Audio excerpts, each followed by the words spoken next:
नहीं, सोशल समाज पार्टी है। मैं जो कह रहा हूं, मैं दावे के साथ कह रहा हूं, सोशल समाज पार्टी है। और कुशीनगर में दर्जनों कुशवाहों को शोषण करने का उन्होंने काम किया है, पर उसका हिसाब कुशीनगर जनता मांग रही है। आपको मैं बता दूं कि जब वो भारतीय जनता पार्टी में थे तो मुस्लिमों बहनों के खिलाफ हिजाब को लेकर, हलाला को लेकर बयान दिया करते थे। उस टाइम आप लोग कभी स्वामी प्रसाद मौर्य का विरोध नहीं किया। जब वो भारतीय जनता पार्टी छोड़कर चले जाते हैं समाजवादी में, तो हिंदुओं का विरोध करने लगते हैं, हिंदुओं के देवी देवताओं के बारे में टिप्पणी करने लगते हैं, तो आप लोग विरोध करना शुरू कर देते हैं स्वामी प्रसाद मौर्य का। अपनी बेटी को आप टिकट दिलाए, वो टिकट किसी दलित, किसी पिछड़े को दिला दिए होते तो एक और दलित का बेटा, एक बहन, एक भाई सांसद बन गया होता। अभी आप कहें कि हम लोग हिंदुत्व और विकास पे बात करते हैं, हमारा देश संविधान से चलता है और उस देश में सभी जात और धर्म के लोग पाए जाते हैं, तो क्या इस देश में सिर्फ हिंदुओं का विकास होगा? दोस्तों, जब से स्वामी प्रसाद मौर्य का कुशीनगर में एंट्री हुई है, तब से कहीं ना कहीं सभी राजनीतिक पार्टियों का जो हलचल है वो बढ़ गई है। अब लोग सोचने पे ये मजबूर हो गए हैं कि स्वामी प्रसाद मौर्य को रोका कैसा जाए। एक तरफ स्वामी प्रसाद मौर्य ये कह रहे हैं कि 10-90 की लड़ाई बता रहे हैं। अब इसी सिलसिले पर हमारे साथ बातचीत करने के लिए भारतीय जनता पार्टी से फूलबदन कुशवाहा जी हैं। मैं तमाम सारे मुद्दों पे बातचीत करूंगा, क्योंकि स्वामी प्रसाद मौर्य भी कुशवाहा समाज से आते हैं और ये भी कुशवाहा समाज से आते हैं, तो देखा जाए कि कुशवाहा समाज की जो वोट है वो किधर जाएंगे। सबसे पहले आपका बहुत बहुत स्वागत। धन्यवाद जावेद जी। मौर्य जी का एंट्री हो गया है, लोकसभा सीट पे चुनाव लड़ने जा रहे हैं अपने पार्टी से, इसको लेकर आप क्या देखते हैं और आपकी पार्टी की क्या तैयारियां? लोकतंत्र में चुनाव लड़ना सबका अधिकार है। मौर्य जी चुनाव लड़ने आए हैं, चुनाव लड़ रहे हैं। कल जो अपना जनपद में आए हैं, भारतीय जनता पार्टी चुनाव जीत रही है, किसी के आने जाने से कोई फर्क पड़ने वाला नहीं है। हर जगह बता रहे हैं कि भारतीय जनता पार्टी फेल है, जिले में जो भी विकास हुआ है सिर्फ आधे अधूरे हुए हैं, पूरा नहीं हुआ है। कल स्वामी जी भी बता रहे थे ये। मौर्य जी पहले पडरौना में जो 15 साल 10 साल विधायक रहे, उसका हिसाब दे देते जनता को तो बेहतर होता। खिसियाई बिल्ली खंभा नोचे की स्थिति में है मौर्य जी। मौर्य जी जो काम कर रहे हैं, उनको जातीयता के आधार पर बांटना है, समाज में व्यवस्था फैलाना है, हिंदू देवी देवताओं को गाली देना है, कभी मुसलमानों को गाली देना है, तो गाली के अलावा कुछ आता नहीं उनको। अभी आप कहे कि उनको हिसाब दे देना चाहिए जो 10 साल 15 साल रहे। आपको मैं बता दूं कि पिछली बार जब वो भारतीय जनता पार्टी से विधायक थे, उससे पहले वो 2 बार बहुजन समाज पार्टी से इसी पडरौना सीट से विधायक रहे। जब वो आपके पार्टी में आए तब तो आप लोग हिसाब नहीं मांगे। बिल्कुल। आज आपके पार्टी से चले गए हैं तो आप लोग लगातार हिसाब की बात कर रहे हैं। नहीं, हम लोग हिसाब मांग रहे थे ना। पार्टी छोड़ने का फिर कुछ तो कारण होगा। उनको भारतीय जनता पार्टी में आने के बाद लग रहा था कि जो बसपा में कर रहे थे वो यहाँ पे कर पाएंगे, यहाँ पे नहीं हो पा रहा था। उनकी बातें यहाँ नहीं हो पा रही थी, उनकी दाल नहीं गल पा रही थी, उनकी जो कार्य पद्धति थी यहाँ नहीं बैठ पा रहा था, इसलिए पार्टी छोड़ के भाग गए। पूरे दावा कर रहे हैं कि पिछड़ा, अति पिछड़ा, गरीब, शोषित समाज हमारे साथ है, बीजेपी के साथ कोई नहीं जा रहा है। किस समाज की बात करते हैं मौर्य जी? किस मुंह से बात करते हैं? 2 बातें करते हैं। एक बार कहते हैं कि हम लोग अति पिछड़े हैं, हम दबे कुचले हैं। दबे कुचले का विकास कहाँ किया उन्होंने? अपने 15 साल मंत्रिमंडल में रहे, बड़े मंत्री पद पे बन के बैठे रहे। मौका मिला तो अपनी बेटी को आप टिकट दिलाए, वो टिकट किसी दलित, किसी पिछड़े को दिला दिए होते तो एक और दलित का बेटा, एक बहन, एक भाई सांसद बन गया होता। एक मौका मिला तो आप अपने बेटे को टिकट उच्च हार से दिलाते हैं। दूसरा मौका मिला, तीसरा मौका मिला तो अपने पुत्र वधू को आप प्रमुख बनाते हैं। जावेद जी, अब उनके घर में कोई बालिग है ही नहीं कि अब कुछ और पद बना दें। वो किस समाज की बात करते हैं? वो प्राइवेट लिमिटेड कंपनी है जो अपने घर का भी बड़ी बात कर रहे हैं आप। बिल्कुल, मैं जो बात कर तथ्य के आधार पर कह रहा हूँ ना। उनके 2 बेटे, एक बेटा अशोक जी उच्चहार से टिकट पाए, विधानसभा हार गए। बहन संघमित्रा उनकी बेटी हैं, वो टिकट पाई, सांसद बनी बदायूं से, वो भारतीय जनता पार्टी की टिकट पे बनी।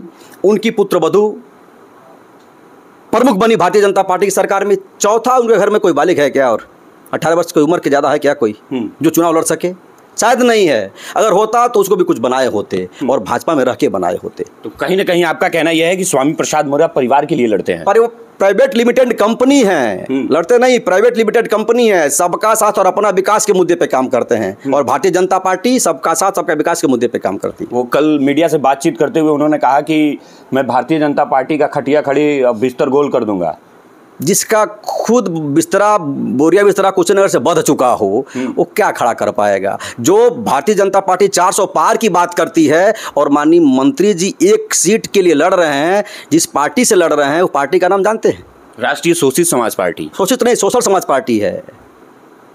मैं जो कह रहा हूं, मैं दावे के साथ कह रहा हूं, सोशल समाज पार्टी है और कुशीनगर में दर्जनों कुशवाहों को शोषण करने का उन्होंने काम किया है, पर उसका हिसाब कुशीनगर की जनता मांग रही है। फेसबुक खोल के तो देखिए, फेसबुक पे यहाँ के युवा हिसाब मांग रहे हैं कि जो मेरा हिसाब आप पे बाकी, मेरा हिसाब तो दे दो। अगर वो कुशीनगर के कुशवाहों का शोषण नहीं किए होते तो यहाँ का कुशवाहा मुखर होकर नहीं बोलता। मैं किसान का बेटा हूँ, मैं कुशीनगर में कुशवाहा घर में जन्म लिया। हमारी विरासत, मौर्य वंश की विरासत भगवान राम से जुड़ा हुआ है। अभी आप एक बात बोलें कि स्वामी प्रसाद मौर्य समय समय पर जातिवाद को लेकर बयान देते रहते हैं।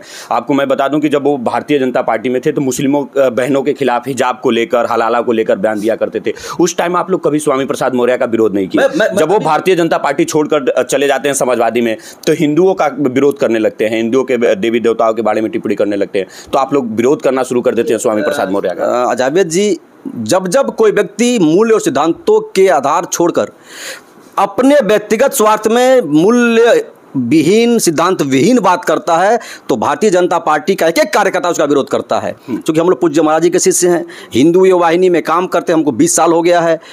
मैं इस बात को कह सकता हूं कि हम लोग हिंदुत्व पे काम कर, हिंदुत्व और विकास के मुद्दे पे काम करते हैं, लेकिन हम उस व्यक्ति का विरोध करते हैं जो व्यक्ति मूल्यों के आधार पे बात नहीं करता, जो सिद्धांत विहीन बात करता है।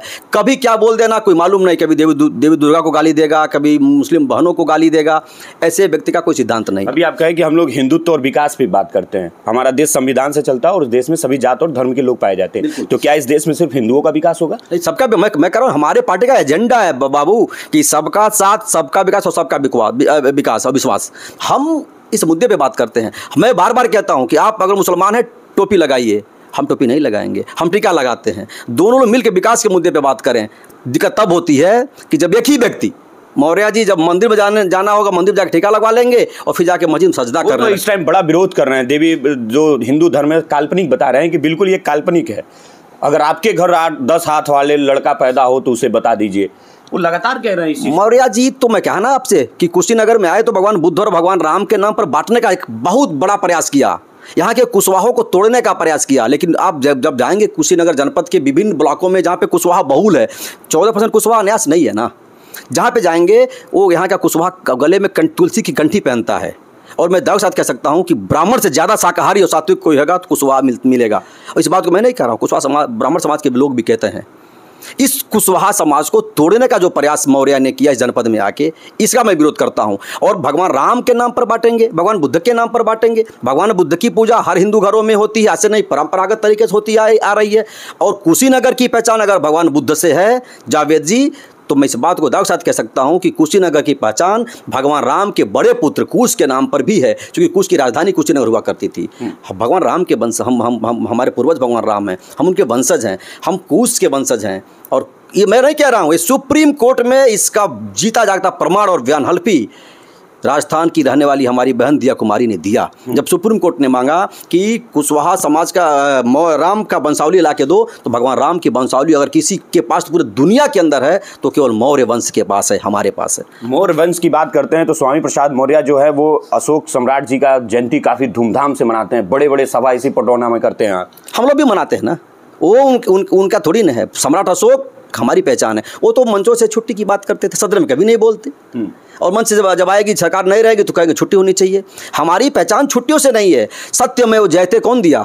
मौर्य वंश ने, हम लोगों ने दी। हमारी पहचान है सत्यमेव जयते, जिसे पूरी दुनिया पूजा करती है, जो संविधान का स्लोगन है, जिस पे न्याय की बात होती है, सत्यमेव जयते, वो अशोक मौर्य ने दिया था और हमारी पहचान है। भारतीय मुद्राओं पे पहचान किसकी है? हमारी पहचान है। दुनिया जो देखती है लोकसभा के अभी जो बना लोकसभा नया, मोदी जी ने तो पिछड़ों का और कुशवाहा का सम्मान बढ़ा दिया, हमारा सर ऊंचा कर दिया। उस लोकसभा के ऊपर मौर्य वंश का स्तंभ, 4 शेर का स्तंभ जो लगाया, जिसको कांग्रेसियों ने खूंखार शेर कहा था, वो हमारी पहचान थी। इस बार का मुद्दा क्या रहेगा आप लोगों का चुनाव लड़ने? विकास के मुद्दे पर हम चुनाव लड़ रहे हैं। सबका साथ, सबका विकास और सबका विश्वास बात कर रहे हैं। कल मीडिया से बातचीत करते हुए तमाम सारे विपक्षी दल के नेता जो हैं वो लगातार ये कह रहे हैं कि कुशीनगर में इंटरनेशनल एयरपोर्ट बना लेकिन सिर्फ दिखावे के लिए। मेडिकल कॉलेज बन रहे हैं, 5 साल में कंप्लीट नहीं हो पाए। कृषि विश्वविद्यालय तो मिला लेकिन अभी तक नींव नहीं चल पाए। दर्जनों फ्लाईओवर की बात हो रही है लेकिन अभी तक एक भी चालू नहीं हो पाया। इन सब सवालों का जवाब कैसे देंगे आप लोग? हम लोग कह नहीं रहे हैं, जरा डेटा निकाल लीजिए, उसमें पैसे खाते में ट्रांसफर हुआ। मेडिकल कॉलेज बन रहा है, अतिशोक्ति नहीं है ना। हम बना रहे हैं, लोग कह रहे हैं बना रहे हैं, अभी चालू नहीं हुआ। इसके पहले बना ही नहीं, नाम ही कोई नहीं लिया। पूरे प्रदेश में के हर जनपदों में पूज्य महाराज जी का सपना है कि हर प्रदेश के हर जिला में एक मेडिकल कॉलेज होगा। कभी परिकल्पना कोई किया था क्या कि कुशीनगर में भी मेडिकल कॉलेज बनेगा? जरा सोचिए आप, बन तो रहा है, बहुत जल्दी उसका हम भारतीय जनता पार्टी की ही सरकार उसका उद्घाटन करने जा रही है। 4 फ्लाईओवर। अगर अंतर्राष्ट्रीय एयरपोर्ट की बात करेंगे तो जो लोग पूछ रहे हैं सवाल ना, क्या कभी अंतर्राष्ट्रीय एयरपोर्ट के बारे में चिंता किया? क्या कभी उसके लिए धन आहरित किया? नहीं किया। हमने उस पर धन आहरित किया, काम किया, बन के तैयार है। बहुत जल्द ही एक बड़ा सौगात भी कुशीनगर को मिलने वाला है। कृषि विश्वविद्यालय, जरा परिकल्पना करिए कितना बड़ा कार्य है। सोचेंगे तो हमारे सोच से ऊपर का काम है। पूज्य महाराज जी कुशीनगर की एक बड़ी सौगात दिए। इसमें माननीय पीएन पाठक जी का भी बहुत बड़ा योगदान है, विजय दुबे जी का तो अभूतपूर्व योगदान है। इन लोगों ने कुशीनगर के लिए जो कृषि विश्वविद्यालय दिया, यहाँ पे देश के बच्चे पढ़ने आएंगे और रोजगार सृजन होगा कुशीनगर में। अभी आप बताएं कि कुशीनगर में 14% कुशवाहा बिरादरी है, मौर्य समाज से आते हैं लोग। क्या ये 14% स्वामी प्रसाद मौर्य की तरफ से जा रहे हैं? लगातार वो दावा कर रहे हैं कि 14% हमारे साथ आ रहा है। 13.99% भारतीय जनता पार्टी के साथ हैं। काउंटिंग 4 जून को होगी। 4 जून को मौर्य जी को असली हकीकत पता लगेगा।